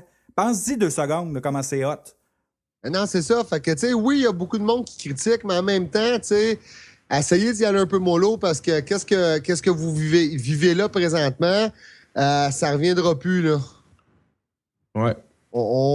S'il y a de quoi, ça va se terminer. Après WrestleMania 30, là, il n'y en aura plus de vétérans, là. Ça va être juste la génération qu'on voit là. Les Taker, les Jericho, les Triple H, tous Les eux Big autres, Show, les Kane, ça va être bye-bye après WrestleMania 30. Mais moi, je l'ai toujours dit que le PG me dérange pas. Ils m'ont jamais dérangé, C'est des moi. mauvaises... C'est des histoires mal bookées qui me dérangent ou des matchs tout croche Ça qui me dit, dérangent. c'est pas- Si tu... c'est pas- PG, ça veut rien dire, là. C'est pas G. PG, quand même, c'est Parental Guidance. Fait que veut pas, sont pas générales. Ils sont à regarder avec un parent. Fait que ils peuvent, tu sais, regarde, cette semaine, ils ont parlé de, tu sais, c'était raciste, là, la promo de Dutch Mental, là. Ah oui, c'était... Puis qu'est-ce D'ailleurs, que je suis sûr qu'il en refera plus des de même, moi. T'sais, J'ai puis hâte de qu'est-ce voir que si... Puis qu'est-ce que Cesaro il a fait, là? C'est pas trop PG, à mon avis, là. Puis parler d'un crackhead, c'est pas trop PG non plus, là. Les enfants de 8, 9, 10 ans, là, ils savent même pas c'est quoi du crack s'ils viennent pas du hood. On s'entend, là? Un jour, on va peut-être T'sais. avoir du NC-17. Un jour. Non, Non, mais c'est sûr que ce qui déçoit quand t'as connu la lutte avant, c'est juste le manque de, tu sais, à cette heure, c'est rendu tellement safe, il n'y a plus de move spectaculaire, il n'y a plus de move destructeur, entre guillemets, tu verras plus un Death Valley Driver, tu verras plus ce genre de move-là qui, c'est ça qui peut décevoir des fois, tu fais comme, tous les moves sont flat, tous les moves sont faibles, on dirait. Même les finishers, tu sais, c'est rien que rendu des petits, un coup, tu sais, il me semble qu'avant ça cognait. C'est pour ça que j'aime ça voir justement Mark Henry quand il fait son slam. J'ai l'impression d'un vieux move old school qui fait mal. Ou le F5 de Brock, mettons. Tu sais, ça fait mal, tu sais, mais je comprends ceux qui aiment moins le produit aujourd'hui, mais moi, je le regarde plus de cet œil-là, puis j'ai été le premier à être en crise, parce que c'est sûr que si tu regardes la lutte de 98, puis tu regardes ce qu'il y a aujourd'hui, c'est à des années-lumière, là. Mais tu sais. Ouais, c'est exactement ça. Puis, toi, Marc-André, dis-le franchement ce que tu penses par rapport au produit aujourd'hui, parce que tu t'es pas... Non, ben, parce que tu sais mon opinion, je le sais. Ouais, je veux que tu te dises dans le show. Moi, ouais. Moi, ce que j'aime pas, mais vraiment pas, c'est que, comme je l'ai toujours dit, pour moi, la lutte, c'est un sport de combat, un divertissement de combat. Tu peux pas limiter tes lutteurs à des moves. Si tu veux faire un brainbuster, tu fais un brainbuster, câlisse. Je veux dire, arrêtez de limiter les moves, arrêtez de limiter, ça va faire mal. Non, Chris, vous êtes des professionnels. Si vous êtes capable de vous pratiquer pour faire des moves, calvaire, c'est votre job, esti. C'est votre job. Moi, ce que j'aime, c'est quand c'est violent, quand c'est bien exécuté, quand il y a du high flying, quand il y a du... Mélange tout ça ensemble, je répète le mot souvent spectaculaire dans mes speeches, mais il faut que ça soit spectaculaire et rapide. Des affaires de taguer le gars d'un match tag team puis commencer à marcher comme un zombie pour aller varcher le monde dans le coin. Moi, être un fan, je pense que je te cracherais dans la face, esti. Je veux dire, moi, ce que j'aime, c'est vraiment quand c'est spectaculaire, puis on ramène les brainbusters, on ramène tout ça. On ramène les moves. Vous êtes des professionnels. Vous êtes capables de vous pratiquer à faire des moves sans vous blesser.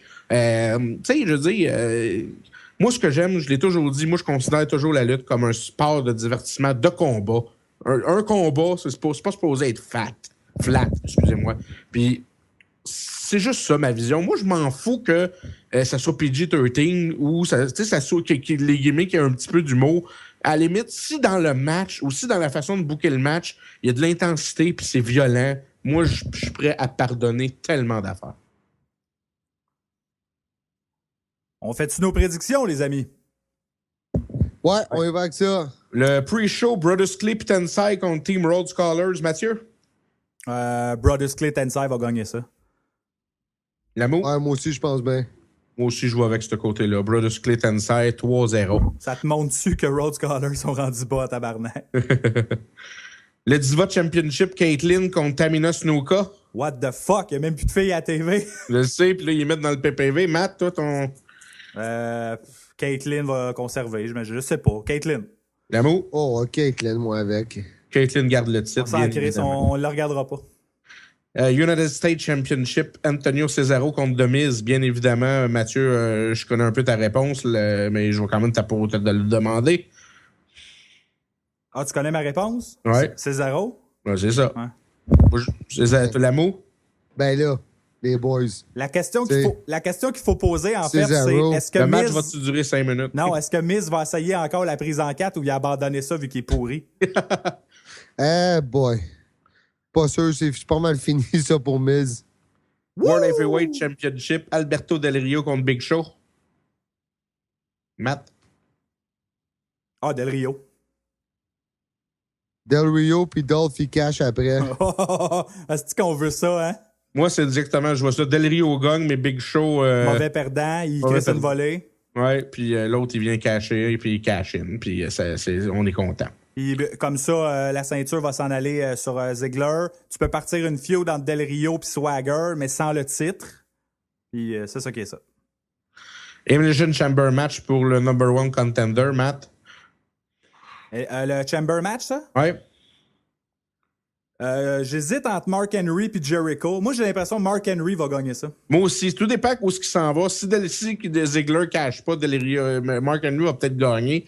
Mais si Ziggler cash in, Jericho va gagner. Je suis parfaitement d'accord avec vous. Mon pick numéro 1, c'est Mark Henry. Mais si Ziggler cash, ça va être Jericho qui va gagner. Mais on risque de le savoir avant parce que le Chamber match risque d'être le premier match du show. Ah, ouais. À tous les années, c'est ça. Ouais, Ouais, mais là... peut-être. Mais là, vu qu'il y en a juste Il y en un a cette rien année, qu'un. ouais, mais tu pars avec quoi? Qu'est-ce que tu es censé te partir un pay-per-view quand même avec un bang? Tu pars avec le World Cesaro Heavyweight. puis Miz? Mais non, tu pars avec le World Heavyweight, puis Ziggler cache au début, puis le show part en flèche. Ouais, pas fou. Mais moi, Ouais. j'aime ça quand le gars, il cache à la fin de l'événement, tu sais. Mais Mais ça là, arrivera pas, là, je sais. Mais tu sais, quelque chose de... Le World Heavyweight, ça fait chier, ce titre-là. Ah, si, j'ai ça. J'ai hâte qu'il fusionne, là. Ensuite, John Cena, Ryback puis Sheamus contre le Shield. Matt? Et avec les faces. Ouais, Ouais, les faces. vont gagner. Ouais. J'espère que... Moi, j'aurais aimé ça qu'il y ait une stipulation ou que ce soit Elimination Style ou quelque chose du genre, mais bon. On va être pogné avec un 3 contre 3 bien normal. Ce que j'ai trouvé un peu plate dans cette histoire-là, puis c'est plate pour Ryback, c'est que tout le long, ça a été quasiment une feud avec Ryback. Puis là, ils ont bifurqué sur John Cena. OK, c'était à prévoir, là. Mais tu sais, quand le Shield, il interpellait les gars, il parlait souvent plus à John qu'à d'autres choses. John, tu sais, de ce genre de... C'est Ouais, comme... C'était vrai, Ryback. c'est C'était comme Ryback. John, Ouais. il a encore pris tout le spotlight. Ouais, exactement. C'était Ryback, le personnage principal à la base, où il aurait dû être les trois sur la même lignée. Mais là, c'est vraiment John le leader. Vu que John a décidé qu'il battrait, ils vont les battre. Mais je comprends pas, moi, là. Qu'est-ce que je comprends pas de Cena, là, c'est que, tu sais, il les entend, les huées, là, puis on dirait qu'il fait comme s'il les entendrait pas, genre. Ouais, c'est sûr que c'était énervant, tabarnak, là. Le Ouais, vas-y, continue. Il doit le savoir, voyons donc. Ben oui, Il se fait huer plus, tu sais, mais il continue à faire son... moi, je suis censé être drôle, mais je suis vraiment pas drôle. En tout cas. Pauvre gars. Main event, le WWE Championship match entre The Rock et CM Punk. Le Rock. Rocher. Ben oui, The Rock va gagner, malheureusement. Le People's Champ, ça va finir avec un stare-down Cena Rock. Là, il se battra pas avec un People's Elbow encore, là. Ah, sinon, Non, là, parce que le People's Elbow, les gars, en passant, là, moi aussi, je capotais bien raide, mais ça aurait l'air que c'est l'idée de Punk, à cause que Punk, il disait qu'il aimait pas le monde. Puis là, vu que The Rock, le People's Elbow, vous comprenez, vous Oh, me ouais, suivez? Là? J'avais Oh, fait le lien, là. ouais, J'avais fait ouais. le lien. C'est juste que il aurait pu, à la limite, kicker out d'un rock bottom, puis il aurait gagné avec ça. C'était juste ça s'est fait vite à la fin. Il avait l'air J'espère que dimanche, qu'il va gagner avec un Rock Bottom et non un People's Elbow. Ouais. Oh, oui, là, je casse la TV, sinon. Casse, moi, je vais casse le Moi, cinéma. il va casser l'écran. C'est rebâcher les 2-3 mongols dans la salle. It's still real to me, damn it! Mais là, avec qu'est-ce qu'on peut voir dans les prédictions, c'est à date, ça serait un PPV assez facile à prévoir.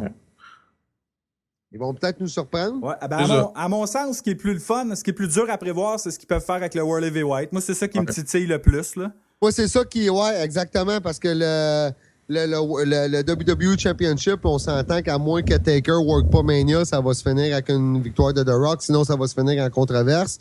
Mais moi, c'est juste, qu'est-ce qui pique ma curiosité, c'est de savoir s'ils vont avec Del Rio Henry ou si Ziggler cash in puis Jericho gagne le Money in the Bank puis on y va pour Jericho Ziggler pour la belt de Mania. Ça, moi, ça serait, la logique de la chose, ça serait ça, mais bon, moi, je book pas. Moi, je vends des balayeuses. Puis Big Show, tu l'enlignes comment, Mania, lui? Après sa feud Ryback. contre Del Rio. Contre Ryback? Ouais. Puis là, Ryback va avoir son WrestleMania moment en faisant un shell shock à Big Show. Ouais, mais on a pas sûr vu qu'il est des... capable, moi. Ouais, c'est ça, dans les nouvelles, ils ont abandonné le projet, ça a l'air, parce que ça a l'air qu'il était pas capable d'y faire. Ben, il a rushé contre Tensai, fait que j'imagine qu'il va rusher contre Big Show, là. Ouais. Ça sera un... Sinon, tu le mets où, Big Show, puis tu le mets où, Ryback, à Mania? Mais ça serait un The Shield, tu WrestleMania fais pas moment. avec The Shield? C'est un WrestleMania moment, si jamais il l'échappe. Le gars, il a plus de carrière, c'est sûr. Il est tagué à vie, tu sais, 1 million de bails, je sais pas, là, combien qu'ils en font, là, des bails de Ils ça. en font généralement, là, c'est 1 million, quasiment sûr. Hey, t'imagines le monde qui écoute ça, man? Qu'est-ce que tu pensais de ça, toi, que pendant le main event à l'Elimination Chamber, ça serait-tu le fun qu'à un moment donné, Paul, il se passe un fuck-up dans le ring, puis Paul Heyman dit « Ah ouais, descendez à Chamber, puis la Chamber descend, puis ça finit dans le carnage. » Ils l'ont-tu déjà fait, Ouais, ça? mais qu'est-ce que je peux faire? Qu'est-ce que j'ai pensé aussi avec la stipulation qu'ils viennent de rajouter, là? Brock, il peut-tu peut-être venir interférer? Peut-être, il vient puis il varge Punk. Qu'est-ce que c'est? Non, ouais, puis Rocky Pie, s'il fait ça. Ouais, exact. Mais c'est sûr qu'il va essayer ça. C'est sûr que c'est son plan. Dans Storyline, c'est sûr que c'est son plan derrière sa tête. Fait qu'on voit, d'après vous autres, là, on voit-tu Brock dimanche ou pas? Je sais pas. Ou tu sais, tu peux essayer de t'arranger pour que Rock soit count-out 10 secondes. Fait que t'essayes de le jammer en quelque part. Moi, t'sais. je pense personnellement, si vous voulez mon opinion, je pense qu'on verra pas Brock parce que Brock, son programme, il est réservé envers Triple H. Puis Triple H, on sait comment il est protecteur avec ses feuds, fait qu'il voudra pas que Brock intervienne dans un autre programme. Ouais. Peut-être. Il va Taker, vouloir le non? garder à lui de cela. Si, on va le savoir dimanche, les gars. Si Ouais. Rock, il gagne clean, Taker, you're ready to go. Ouais. Puis on le voit le lendemain à Raw. Ah, ben moi, j'ai hâte. Hey, Tu m'as donné avant hâte, esti. Avant qu'on close ça, on s'entend-tu que la WWE, ils ont-tu fait un leurre de course linéaire, hein? J'ai pas compris, c'était dit, excuse. Un leurre. Vous savez c'est quoi un leurre? Ouais, je sais quoi. Bon. En mettant la photo de Taker partout hier à la game des Prédateurs dimanche. oui, là. oui. Hey, c'est clair là, que ça sort à l'interne. Là. C'est sûr et certain à 100% qu'ils ont fait un leurre pour que le monde écoute Raw hier. C'est officiel que c'est ça. C'est clair qu'ils servent d'Internet à Stars, je veux dire. C'est sûr qu'ils s'en servent. C'est impossible qu'ils peuvent pas s'en servir. Puis moi, quand que tous mes chums m'ont texté « Ah, Taker va être à Raw, Taker va être à Voix », j'ai dit « Non, les gars, c'est un leurre. » Là, tu sais, il était comme « C'est quoi, c'est un leurre? Ah. » J'ai dit « Il sera juste pas là, OK? » Il sera juste pas là. Hey, puis il y a eu une grosse nouvelle aujourd'hui. Ça concerne la lutte, mais pas la WWE. C'est qu'à partir de 2020, la lutte ne sera plus aux Olympiques. Ça, là, ça me fait capoter, man. Écoute, c'est là depuis 18 ans que c'est un des sports originaux. 1896. C'est un des sports originaux. Là. C'est incroyable, je la comprends pas, ça, là. Mais le badminton puis le ping-pong, non, on touche pas à ça. On touche pas. Ben non, hey. Puis ils ont le CEO, le comité international olympique, comme voyons, aidez-moi là, comme comme façon de dire que La raison, là. Ouais. Exact, Ouais. merci. Pour se justifier du pourquoi qu'ils seront plus là, c'est à cause des codes d'écoute, ça a l'air. Ben oui. Quand c'est la lutte, ça pogne pas. Moi, je trouve ça très ordinaire. Les codes Moi, d'écoute. je suis un fan olympique On est autant rendu hiver là. qu'été. Puis que moi, peu importe la discipline qui est à la télévision, j'essaie de l'apprécier le mieux. Comme j'expliquais à ma blonde cette semaine, il y a le tournoi de curling qui est commencé là, cette semaine là, à Le TSN. spot, là. Ouais. Ah, exact. J'ai dit à ma blonde, moi, j'ai dit le curling, c'est une fois aux 4 ans, c'est aux Olympiques. Moi, peu importe la discipline, moi, je suis un fan de sport, puis les Olympiques, j'adore ça. Ouais, moi aussi. Puis peu importe le sport que j'ai à la télé aux Olympiques, moi, l'écouter. Même Je affaire trouve pour ça moi. plate parce que la lutte, moi, tu sais, j'écoute pas de la lutte gréco-romaine dans la vie de tous les jours, mais une fois aux 4 ans, ça me dérangeait pas. Je trouve ça plate pour parce que ça, t'avais des lutteurs, tu sais, t'as eu un Shelton Benjamin, un Brock Lesnar, puis un Kurt Angle qui est sorti de cette division-là. qui sont devenus des superstars aujourd'hui. Peut-être T'as moins des pour gars Shelton. comme t'as des gars comme Ziggler, comme Swagger qui en ont fait, qui ont, tu sais, Ouais. je veux dire. Je trouve ça plate parce que ça peut nous faire perdre des futurs stars qui seraient peut-être inscrits au programme de lutte gréco-romaine pour peut-être aller aux Olympiques, puis après ça, en faire une carrière professionnelle. Fait qu'on a peut-être perdu des futures vedettes. C'est plate, mais c'est ça.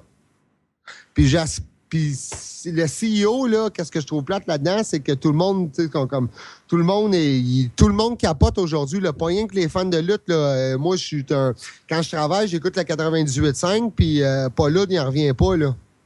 Ah non, mais c'est parce que c'est un Paul sport Ludd, original, c'est le sport Exactement. noble, c'est un sport, je veux dire, tu peux pas enlever ça. C'est la Moi, tradition, là. Le CEO, c'est un comité tellement snob qu'ils en ont rien à foutre. Puis s'ils ont décidé ça, ben c'est ça. Je trouve ça plate. Ouais, très plate. Une dernière parenthèse avant de... Pour faire place au golf puis au rugby à 7. Le badminton, là, ça leur tentait pas d'enlever le badminton avec la controverse qu'il y a eu cette année. Non. Hey, le badminton, hey, on tripe tout badminton, c'est, hein? Ouais. Les codes d'écoute doivent être dans le tapis. Non, mais on s'entend, on l'a tout vu, le scandale. Là, Oui, les matchs truqués, là, puis... Mais c'est la lutte qui est cop. Faut Ouais. au moins pourquoi. Pour moi, ils se sont trompés quand ils ont entendu match truqué. Non, parce que... Ben non, mais pourquoi qu'elle parle? Avant Ils ont qu'on juste entendu match truqué. Ah, si, ça doit être la lutte. On ne checkera pas c'est quoi. pas rien que ça, le badminton en tant que tel, OK? La Chine est impliquée. Il y a beaucoup de Chinois qui jouent au badminton. Puis la Chine égale dollar sign. Fait que c'est clair qu'il n'aurait pas enlevé une discipline où il y a plein de Chinois dedans. Puis il n'y a pas beaucoup de Chinois en lutte gréco-romaine, malheureusement. On est rendu là. Oui. Puis, vu que le PPV, dimanche, est à New Orleans, est-ce que tu penses que dimanche, ils annoncent que... Ils l'annonceront pas dimanche. Non? Non. La façon que la WWE fait ça, si on se fie au passé, la WWE vont annoncer ça 2-3 semaines avant WrestleMania, comme ils ont fait l'année passée, mais vu que le pay-per-view est en Nouvelle-Orléans, peut-être qu'ils pourraient sortir du moule puis l'annoncer dimanche. J'aimerais ça, puis moi, ça ferait mon bonheur. Ouais, ben, ça marcherait, là. Imagine le pop qu'il y aurait. Puis moi, c'est mon dernier avant plusieurs années parce que là, moi, les chiffres, la date de Mania, ça suit mon âge, OK? Moi, je suis né le 12 mars. Cette année, je vais avoir 29 ans. L'année prochaine, je vais avoir 30. Là, il est temps de passer aux choses sérieuses. Tu sais, je peux pas tout le temps, tu sais, comme... Ouais, mais là, tu triches, t'étais pas là dans les 10 premiers. Mais tu sais, si je veux avoir, tu sais, comme... Si, mettons, je veux autre chose qu'un loyer dans la vie, il va falloir que j'arrête d'aller à WrestleMania. Je me suis dit que le prochain que je retournerai après je vais aller au 30. Après le 30, je vais aller au 35. Mais la seule raison qui vont faire d'y aller entre le 30 et le 35, c'est s'ils sont à Toronto, là, c'est sûr que je vais en courant. Mais avant ça, je ne vais pas avant le 35. T'iras au 40, ça va être un autre retour de Ric Flair. Ouais, mais les gars, si on s'entend qu'il y a un Mania à Toronto, là, niaisez pas, vous autres. Là, Non, allez-y, sérieux, pas correct, je te le promets que s'il y en a un à Toronto, c'est sûr j'y vais. Là. on va tous se pogner des billets en même temps, puis on va tous être dans la même rangée, on va se faire du fun. Fait que, C'est clair. moi, je vous garantis que le 31 ou le 32, là, on s'approche de Toronto pour Paperway parce que ça fait longtemps qu'il n'y en a pas un au Canada, puis regarde, on est dû, je pense. Là. Jamais au stade? Je sais jamais à Jamais Montréal. à cause, c'est malheureusement non. Je pense qu'il est mal fait, dans le fond. Exactement, à cause du son. Le son, il sonne tout croche là-dedans, dans ce building-là. Fait que c'est juste pour ça qu'il n'y en aura Mais, pas. attends, je vais juste confirmer quelque chose. L'histoire du son, ils l'ont réglé cette année. Ils l'ont réglé parce qu'ils font des salles. Oui. Ça, c'est pas une salle. Tu vas prendre le building au complet. Oui, mais le gars qui s'occupe de gérer ça, il a dit qu'il est en train de travailler pour essayer de tout arranger ça pour que ce soit parfait. Fait que, mettons, on aurait un Mania à Montréal, toi, tu penses que le son sonnerait pas cacane. Je te dis pas qu'en ce moment, c'est pas le cas, parce que mon père déjà est allé voir Madonna au Stade olympique, il dit le son t'es tout croche. Mais je te dis juste, le gars sont en train de développer une technologie pour le Stade olympique pour que le son soit bon dans le stade au complet. Il y envoie du push-push partout, c'est Je sais pas c'est quoi, là, mais ça a été sorti, ça. Et je savais pas dire qu'ils vont réussir. Un Mania à Montréal, moi, je pense que je pète d'une crise de cœur quand ils l'annoncent. T'es malade, man. Non, mais ça, je veux dire, Ça arrivera peut-être jamais, mais ça serait juste... Ça n'arrivera le fun. jamais parce que la fanbase a trop baissé ici. Il n'y en a plus de fans de lutte ici à Montréal, malheureusement. C'est des fans de UFC à cette heure. Peut-être. Parce que je sais pas, moi... Mais en même temps, un WrestleMania, c'est pas juste local, c'est worldwide. Ouais. Tu sais, t'aurais le monde de New York qui viendrait pareil. Comme moi, quand j'étais à Houston, à WrestleMania 25, j'ai arrêté de gazer mon véhicule après Fan Access le samedi, puis il y avait des Allemands qui étaient mêlés ben raides, puis qui étaient perdus, puis qui savaient pas comment se retourner à leur chambre d'hôtel. J'ai pas pu les aider parce qu'ils parlaient même pas anglais, tu sais. Mais, fait que tu vois le genre. Fait que s'il y a des Allemands qui se déplacent à Houston, il va en avoir à Montréal, là. Ouais, parce qu'on a une belle communauté culturelle étrangère à Montréal. C'est juste l'emplacement du stade qui laisse à désirer, malheureusement. Bref, on l'aura peut-être jamais, mais ça serait juste tellement le fun, on serait heureux, tu sais. Toronto, je m'en plaindrais pas, mais Montréal, je serais fou comme un balai. Ben, c'est ainsi que se termine l'épisode de FN Lutte. FN Lutte, hein? Qu'est-ce que c'est ça? Hey, on va se faire poursuivre. C'est ainsi que se termine l'émission. C'est correct, je suis là, les gars. On a l'amour, on est correct. C'est ça, exactement. Ben, je vous m'avez en backup. Si vous m'auriez pas eu, on aurait peut-être intenté des poursuites, mais là, je suis là, fait que je vous laisse la passe droit. Ce soir, on écoute la radio. Vous pouvez nous rejoindre sur Twitter. Moi, Marc-André Drouin, c'est @MA Drouin. Mathieu Chevalier, c'est @M_Chevalier. Pierre-Alexandre Vincent, c'est @PA_Vincent. Alexandre Lamou-Lamoureux, c'est @Lamou420. Notre Twitter, vous êtes dans lutte, c'est @VEDL_. Vous pouvez nous rejoindre aussi en courriel à vous êtes dans lutte, donc vous.z.dans.lutte@gmail.com ou sur Facebook sur le site Vous êtes dans lutte. Vous pouvez télécharger notre podcast sur Podomatic ou sur iTunes. N'hésitez pas à nous écrire, on aime bien lire vos courriels et vos commentaires. Moi, personnellement, je vous souhaite une excellente semaine et ainsi qu'un excellent PPV.